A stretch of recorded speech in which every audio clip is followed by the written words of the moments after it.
জয় শ্রীরাম। তাহলে হবে জন্মদিনে কি দেব? ও সরি, এটা জন্মদিন না, এটা অ্যানিভার্সারি। আজকে এসেছে বিবাহ বার্ষিকীর জন্ম, এটা হচ্ছে নতুন জন্ম। ডায়াবেটিস আছে দাদা। Happy anniversary. Happy Chittagong university.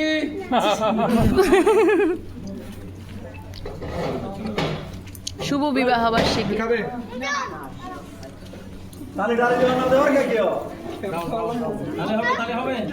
কেমন আছে জোতা হ্যাঁ, এখন দিবে হারুন না। কি বিয়া?